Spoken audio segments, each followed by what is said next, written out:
Well, hello out there in YouTube land. It's been 5 months since I posted a video, and a lot has happened since then. I had surgery, I've been recovering, I've gone back to work, I've started back working out, and here we are. I'm 3 months post-op.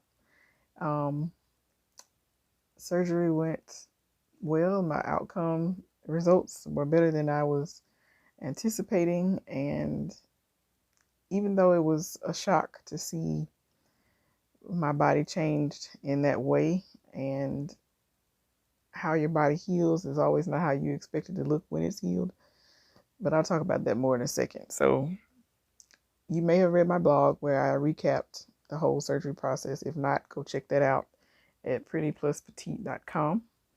It was 2 parts. I think I talked about going up, spend the night before surgery, getting there that morning, the prep process, the surgeon praying with us, and then, me going home or going back to the hotel and spending another night before we headed back to home the day after surgery. So anyway, yes, let's talk about that. So the pain was horrible. I'm not going to lie. I have a very low pain tolerance. And, I did research, I watched videos, I joined some plastic surgery groups on Facebook. But it's hard to imagine something that you've never experienced before. It's kind of like childbirth. You don't know what labor pains feel like until you actually have them. So I woke up in recovery, and they were helping me get dressed to go home. And when they set me up, it felt like a lightning bolt shot up through the center of my stomach to my breastbone. And that was the muscle repair, because they pull your muscles back together and they sew them with permanent sutures. So yeah, that it hurts about as bad as you think it does. And going from a sitting position to standing, or lying down to sitting up, all that hurt, because you don't realize how much you use your core, and you also don't realize if you know how to stop yourself from using your core. The night of surgery, I was in the room by myself, propped up in bed, and my husband had gone downstairs to the restaurant to get dinner for us. And he had tried to place an order by phone, but our phone wasn't working in the room, so he had to do it with his cell phone. And I think they were calling back to confirm that he was coming to pick it up. And when the phone rang, number one, it scared me and I jumped and hurt myself. And number two, I went to instinctively try to answer it. And when I reached over, I was like, well, nope, can't do that. The phone just gonna have to ring, because let me tell you, it was terrible. So, and I had pain medicine, which it kept everything calmed down as long as I wasn't moving. Any type of movement made the pain flare up again. So the first night wasn't terrible. I did sleep. I pretty much needed help to sit up, or I needed somebody to kind of help me get up out of the bed and get back in the bed, arrange my pillows and everything. But around 1 or 2 that morning, I was like, oh gosh, I need to go to the bathroom. And I didn't want to wake my husband up. So I decided to try to do it on my own. But I had to remind myself, okay, you worked to prepare for this. I told my trainer I wanted my upper body strength to be strong enough that if I wanted to do 20 regular push-ups, I could drop and do them like that. So I had to think about it for a minute. And that was the hardest part of recovery for me. Knowing what you want to do and figuring out how to navigate around the pain, your posture, what you're physically capable of to get that thing done. That was the hardest part, because there's going to be a lot of times you won't be able to, not without somebody else's help. So you have to learn how to ask for help, and you have to learn how to accept help. Those would be my top 2 tips. But I was able to use my elbows to raise up enough to where I could get my hands down and raise up the rest of the way, slide my legs around slowly and carefully off the pillows, stand up, and I was at like a 90-degree angle almost, because the one drain that I had, it was one drain and it exited from my left hip but the placement of it, which was necessary because it usually needs to be near the incision, that thing burned. Like any type of movement, it felt like a hot poker. So the only thing that was comfortable, the only position that was comfortable to walk was bent, like I said, almost at a 90-degree angle. So I made it to the restroom, made it back to the bed, got myself back in the bed, positioned my pillows, and I was pretty much, I couldn't go right back to sleep. So I had to wait for everything to kind of, the pain to kind of settle down again. And I decided to watch live of my surgery because they had asked if I would consent to allow them to share the surgery on their social media, which I did. And I think they had lost the signal somewhere in the middle, or maybe she had to step out because I missed some parts of it. But I saw the liposuction. I saw where he actually cut free the section of skin and fatty tissue that he took off. And I didn't see them close it though. So, but you know, and it wasn't a big deal to me. I know it was probably pretty graphic if some of y'all tuned in, because I did put announcements on my social media while I was waiting to be taken to the OR that they were going to share it on their social media. So some of you may have watched it. Some of you may have seen it. They posted some pictures since then. And one of them, it still tickles me whenever I see it, is the anesthesiologist rolling me back to the operating room, and he had put the sedative in my IV like 10 or 15 minutes before that. So the look on my face, I was like toasted, okay? And it's still funny to me because I just look so loopy. Anyway, so we got home. I was at home for about a week before it was time to go back for my first post-op appointment, and I was praying they would take that drain out because everything else was drastically improving. My pain level, my pain management, my mobility, everything was getting better except for the discomfort I had from that drain. So she did remove it. I got to see my surgeon's partner. He was not in the office that day, I don't think. So I saw his partner, and she, looked at my incision and said everything was healing well, and she removed the drain. And she actually said it looked like it may have clotted off. So I don't think that was necessarily a bad thing. She checked my abdomen, and I didn't appear to retain any fluid. I didn't appear to have any seromas, which is fluid trapped under the surface of the skin or under the layers of skin. I didn't have excessive swelling. I was swollen, obviously, but not to the point where it looked like there may have been some sort of problem. So she took the drain out, and we went home, and I continued to recover at home for 2 more weeks. Went back to work at 3 weeks, and let me tell you, that was an experience because I was still in the full body compression garment. I had to wear that for 6 weeks. At the 3-week mark, right when I started back to work, I was able to only wear it for 12 hours, and I could choose if I wanted to wear it all day or all night.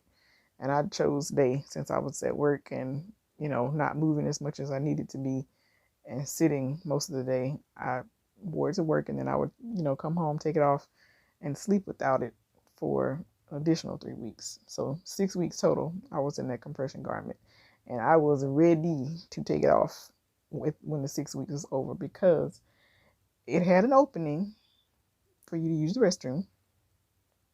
However, it was not designed for somebody with a butt as big as mine. Now that may be TMI. I'm just y'all want to know, I'm going to tell you, okay? It kept me so compressed and so tight that it was starting to give me heat rashes, and it made me itch. And because it's nylon, it's not a, cotton breathable type fabric. And even though it was more of like mesh on the backside and more latex or spandex in the front, it was just so uncomfortable to sit in that thing all day. And then that's the other thing. Once you get to a certain point, you move to a smaller size garment. So when I woke up after surgery, I was in a 3X.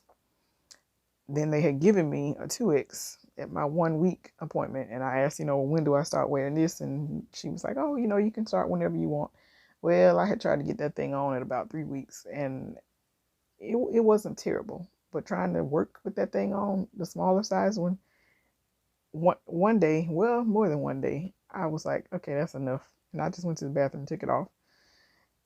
And I went back to the bigger one that they had given me, and then I had one that I had purchased on my own that I wore, alternated.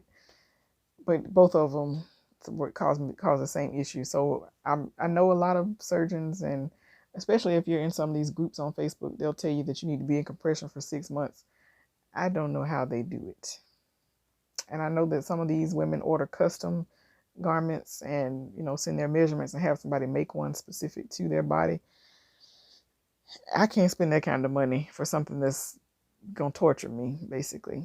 Now, I do sometimes still wear the tank top style compression garments, but they don't stay down. So they roll up and, move around, and that's uncomfortable, and it's making dents in your stomach. And yeah. So anyway, enough about the torture. Let's talk about results. If you follow me on social media, you've seen me post pictures of my stomach from the front and the side. What you may not have seen is what my incision actually looks like up close. Now, keep in mind, my body shape is not hourglass. I am an apple-shaped endomorph. That means I carry a lot of weight in my upper bodies throughout the torso area. So I don't have an hourglass waist. He did tell me before surgery that a tummy tuck was not going to fix all of my issues because I do still have excess skin and fat on my back. And some of that is in my lower back torso area and rear flank area is a surgical term. So I don't have an hourglass waist because I still have skin and fat on the back that kind of migrates around to the sides and makes me look box shaped. If and when I decide to have a second procedure to remove that back fat, I may have more of a defined curve in my waist after that because I've looked in the mirror and kind of, manipulated the skin and held it up and moved it around and all that. So if I do a second procedure, that may make me look more hourglass shaped. And that really bothered me at first. That was my only complaint about the procedure. I loved having a flatter stomach in the front because let's be real, they can't remove any skin from your upper stomach. Some doctors do, and they call that, I think it's more popular in South America than it is in the States, but some doctors do, and they call it a reverse tummy tuck because they take skin from right underneath your bra line to, upper abdomen area. And that can make a drastic difference in how flat they can get you. Some of them do what they call fleur-de-lis cut, where they cut you straight up the middle of the stomach and they can pull tighter into the middle. But my surgeon didn't feel like I needed that type of a cut. But if at some point I decide to have that second procedure, then that will address the curvature of my waist. The placement of my incision is perfect. My belly button is perfect. I call her Bella because I have not seen my belly button since puberty. Okay, it disappeared. Then I had started having kids after I got married, and she went away into a quiet life of hiding. But now Bella is out, and I was thinking about getting Bella pierced until I saw a doctor on one of these videos on YouTube. His patient asked about it at one of her post-op appointments, and he was like, "You don't put a bumper sticker on a Ferrari." And I thought, he makes a good point. So we're going to leave Bella alone because you really can't do any type of piercing up until I think 9 months to a year post-op anyway, which was, if I was going to get it done, that wasn't an issue. I just decided that I probably shouldn't mess with it. And I'll let y'all see shortly what Bella looks like. So your body continues to change post-op. There's swelling, obviously, and you really can't tell if it's swelling, if it's going to look like that forever. And they'll tell you, you can deal with swelling up until a year post-op.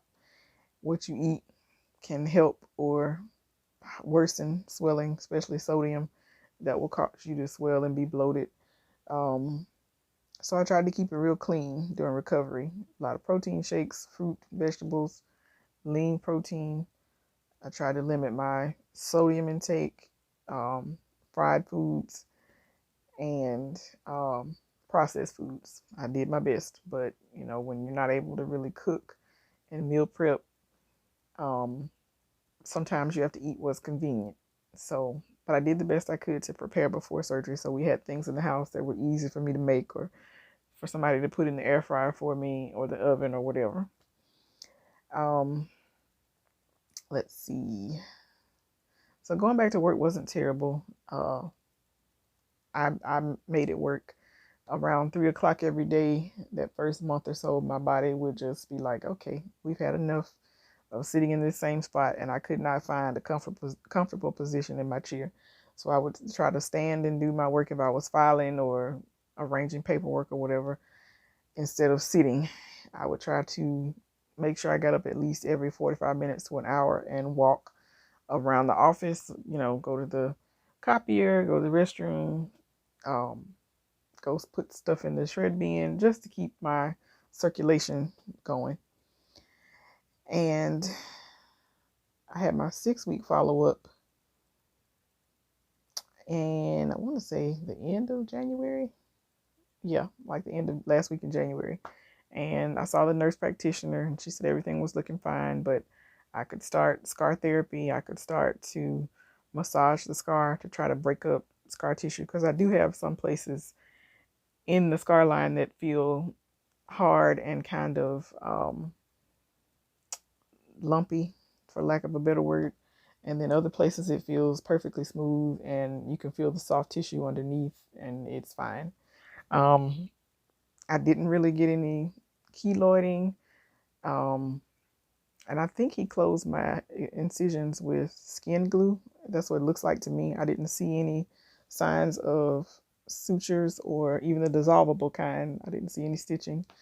So everything was perfectly smooth and flat on my incision, and it has stayed that way for the most part, except for one area that was continuously trying not to close. Like it would look like it was going to heal, and it would scab over a little bit, and then I would look at it another day and it was kind of weepy and open again. But eventually, when I stopped putting anything on it, no Aquaphor, no Vaseline, and just plain dry gauze, real gauze that kind of looks like cheesecloth, not the plasticky kind that most drugstores or pharmacy sections carry. Once I started covering it with real gauze where air could circulate, it finally did close. But that part of my incision is a little bit thicker and a little bit more raised than the rest of it. And I don't, it's not a big deal to me, because ain't nobody looking at it but my husband, and he doesn't even see it every day. So he really did a good, my surgeon really did a good job of the placement of my incision. But at first it was an issue because it's so low, because it made a lot of different types of underwear extremely uncomfortable once I was out of compression. So I ended up with granny panties, because I had to have something that came up over it. And then that got uncomfortable, because it's not new skin, but the skin has been manipulated and stretched and repositioned on the body, so it's hypersensitive, and waistbands and anything not even tight, pressing on it throughout the day, it would leave these deep indentations, and it's still kind of semi-numb, so you don't feel it. But if you adjust your clothing, all of a sudden you get this pins and needle sensation, because it's been like digging into your skin and you just didn't know. So I did have to keep, a close eye on that, make sure I wasn't wearing anything constrictive or too tight, and, damaging the skin and the tissue. I had some lymphatic drainage massages. There's a young lady I met through a mutual friend. She's a massage therapist locally here in my area, and she's mobile, so she comes to you. I've had a couple massages, and they are wonderful. I did not expect to see a difference immediately after, but I did. Like her moving the fluid out of the areas that it like to settle into, because of the incision cuts through your lymphatic system when it goes through all the layers of skin down to the muscle. So the fluid can't drain like it normally would and, remove itself. So it kind of pools in certain places above and below the incision in your hips. Sometimes it can go in the upper abdomen. It just depends on how your body works. But she did come over and give me a couple massages, and I could see an immediate difference. Like when you're super swollen, your skin looks smooth and almost shiny. Once the fluid is moved out of those areas, it looks a lot looser, and I could see all my stretch marks again. So that's how I knew the swelling was gone. I still sleep on my back. I've tried sleeping on my stomach. It's just not comfortable to me. I can't sleep on my sides. Once the incisions healed on either hip, I tried that out at like the 6-7 week mark. And the hips were the hardest places. They were the last places to close and actually, be healed. And I know that's probably because that's where your body folds when you sit, and there's a little bit of strain on the skin in those areas because that's where it folds when you sit. Those areas are darker and a little bit more. The incision looks a little bit thicker on my hips, but I don't really care. I know over time they'll flatten out and lighten up. A friend of mine that I know through social media that works at a plastic surgeon's office told me the only thing that she had heard from patients that really worked was frankincense essential oil. And that's pretty much all I use now. I mix a little bit of that with some jojoba oil in my hands and rub it down at least every other night, if not every night. And I was trying some other things before that, bio oil, regular vitamin E oil, and the Palmer's scar therapy oil. I didn't really care for any of those. And really with the frankincense oil and the jojoba oil, because you can't put frankincense oil directly on the skin, you have to mix it with the carrier oil. I don't know that I see a huge difference in how it looks. And, I know it's going to take time because everybody's body heals and everybody's scars look different. Some people barely scar at all. Some people can get, a paper cut and it turns into a keloid. So it's all genetic and I'm not really concerned about it. But I do try to keep the area moisturized so that the skin is not, dry, and it stretches a little bit better because I do notice that I'm less swollen at some times of the month than others. Obviously, when I am bloated, I'm going to look more swollen. But you can tell the difference between swelling and bloating. The feeling is different. And I want the skin to be able to be elastic enough to retract when all the swelling is finally over, if it ever goes away. Who knows? We'll see, because your hormones can affect that too. And your cycles. Let's just be honest. That may be TMI, but it's the truth. So right now, I'm just trying to navigate the whole new body thing and adjust to it. And some days I look in the mirror, can't believe it's me. Some days I look in the mirror and all I do is critique what I see and what I would want to change given the opportunity. It's like a roller coaster. The emotional part of recovery that nobody really talks about, that's the roughest part, because everybody else only sees this fabulous new transformed body, but you see the little imperfections that are going to happen no matter who your surgeon is, because nobody is perfect. And it's you have to learn how to look at yourself and say, okay, I did this for XYZ reasons.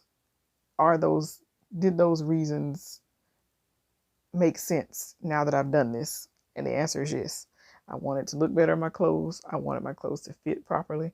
I wanted to be able to wear a size 16 and have it fit in my stomach area and the legs. I didn't want to buy an 18 or a 20 to get my stomach in it and, have it sagging in the legs and the butt, looking like I'm wearing somebody else's clothes, which was the problem. I feel like it helped my digestive issues because there's not enough empty space in there to keep my intestines from doing what they need to do. Everything is compacted and held together now. And it just, I mean, there are so many little things that I'm still discovering. I went and had a pedicure a couple of weeks ago, and I never used to turn on the massage part of the chair. And I realized the other day it was because it made all this jiggle, when it's doing the percussion on your back. And I hated that. I felt like everybody in the salon was looking at my stomach wobbling all over the place. And I realized the other day when I had the massage chair on, barely a ripple. I mean, some parts are gonna jiggle, let's be honest, but my stomach was not, like, I wasn't over here, my stomach was over there. That's how it felt. Um, I can sit comfortably in certain places without, like booths at restaurants, without feeling like I got, I'm on the table and the table is on me. And it's just little things like that. I mean, the non-scale victories. I look at myself in pictures. I do a lot of before and afters on Instagram. And I look at myself in pictures from last year to today, or wearing the same outfit 6 months ago to now. And just the difference in how I look in clothes. Even when I turn sideways, I'm still not, this is another thing. I'm not 100% flat as a board, nor will I probably ever be, because the skin that was left, it does loosen and relax a little bit, post-op. So where I was tight and snug all the way down, the upper skin has relaxed a little bit. So when I sit, I do still have a pooch. When I stand up, you may have seen in my pictures on Instagram, when I'm turned to the side, I still have what I call a little speed bump right above my legs. It's just probably always going to be there. And, the question is, do I want to have some type of a revision in an attempt to get 100% flat? I don't think so. I think I'd rather do my back and arms first, if and when that happens, and see what kind of a difference that makes. And another thing is, I'm only 3 months post-op. I got to give it more time to see what happens.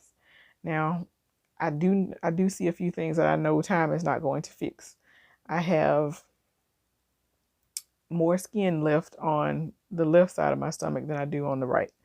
So on the right, I'm almost, well, not flat, but flatter on the right side of my stomach than I am on the left. I still have a significant roll on the left side, which he told me, was a possibility because of how my stomach was shaped before.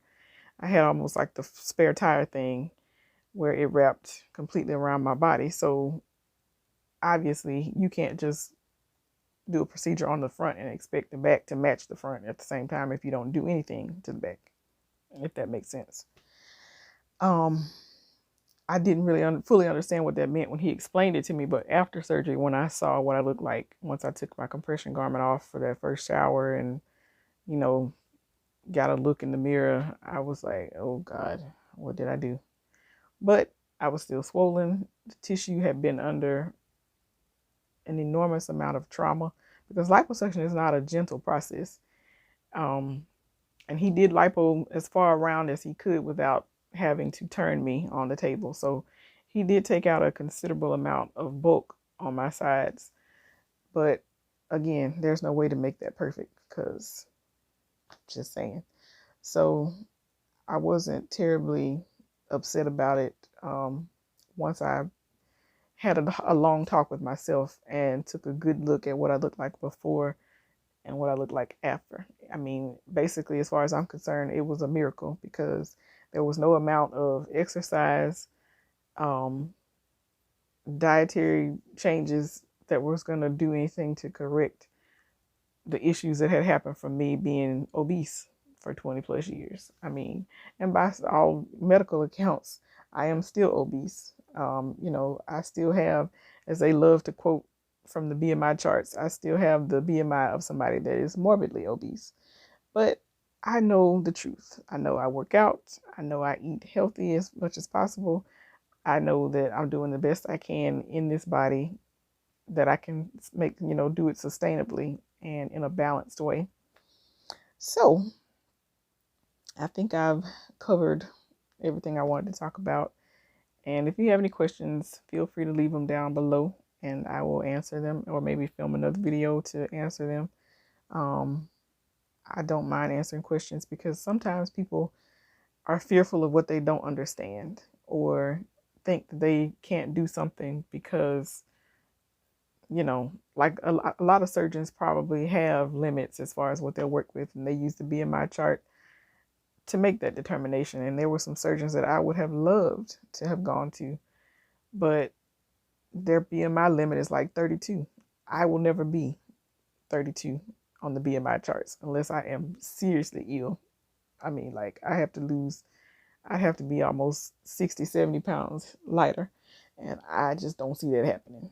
Not without some type of weight loss surgery, which I've talked about that before, which is not for me. But anyway, let me stop rambling. I can see that I've been on here for 30 minutes already. And if you're still watching, thank you. If you have any questions, like I said, leave them below. And yeah, that's it until next time. Hopefully it won't be 5 months again. I may come back and, update you guys again. Before I go, I will show you what my incision looks like. So hang on, let me move this back. Y'all know I don't have a sophisticated setup. What you see is what you get, because, I do have a professional camera, but I don't have time for editing and all that stuff. So now this is the end of the day. Let me adjust everything so I don't show y'all too much. Hold on. Hold, please. All right, so first, let me give you silhouette. So here's me. And like I said, the upper stomach has relaxed a little bit. And it is the end of the day, so I am puffy. Hang on, let me give you the G-rated version. All right. So as I said, when I'm less swollen, you can see my stretch marks better. There's Bella. She's not as round as she was the other day, but when I'm swollen, the shape changes. And it's a little tight right there because the muscle repair was right down here. So when that gets puffy and swollen, it makes my belly button look like a slit. And then here's the irregularity I was talking about. So I still have a roll on both sides, but you can see where my incision ends right there. And this side, I think, looks a little bit better. Now over here, this is the bigger side. So, and my drain came out right about there, I think. Somewhere in there. So I do have more of a roll on this side. But you can see this side, it took the longest. I think this side took longer than the other side to finally close and be completely healed. But my incision is very thin, very straight. It goes right across there. I think he did a good job overall. So yeah, but like I said, I would have to get all of this addressed to make this smooth. See? To have a really completely smooth contour. And that's fine, I'm okay with that. So yeah, that's me. And I will update you guys again maybe at 6 months, because I doubt if I have anything really new to report in 2 or 3 more months. But anyway, thanks for checking me out and hanging with me. I will see you guys in the next one. Bye.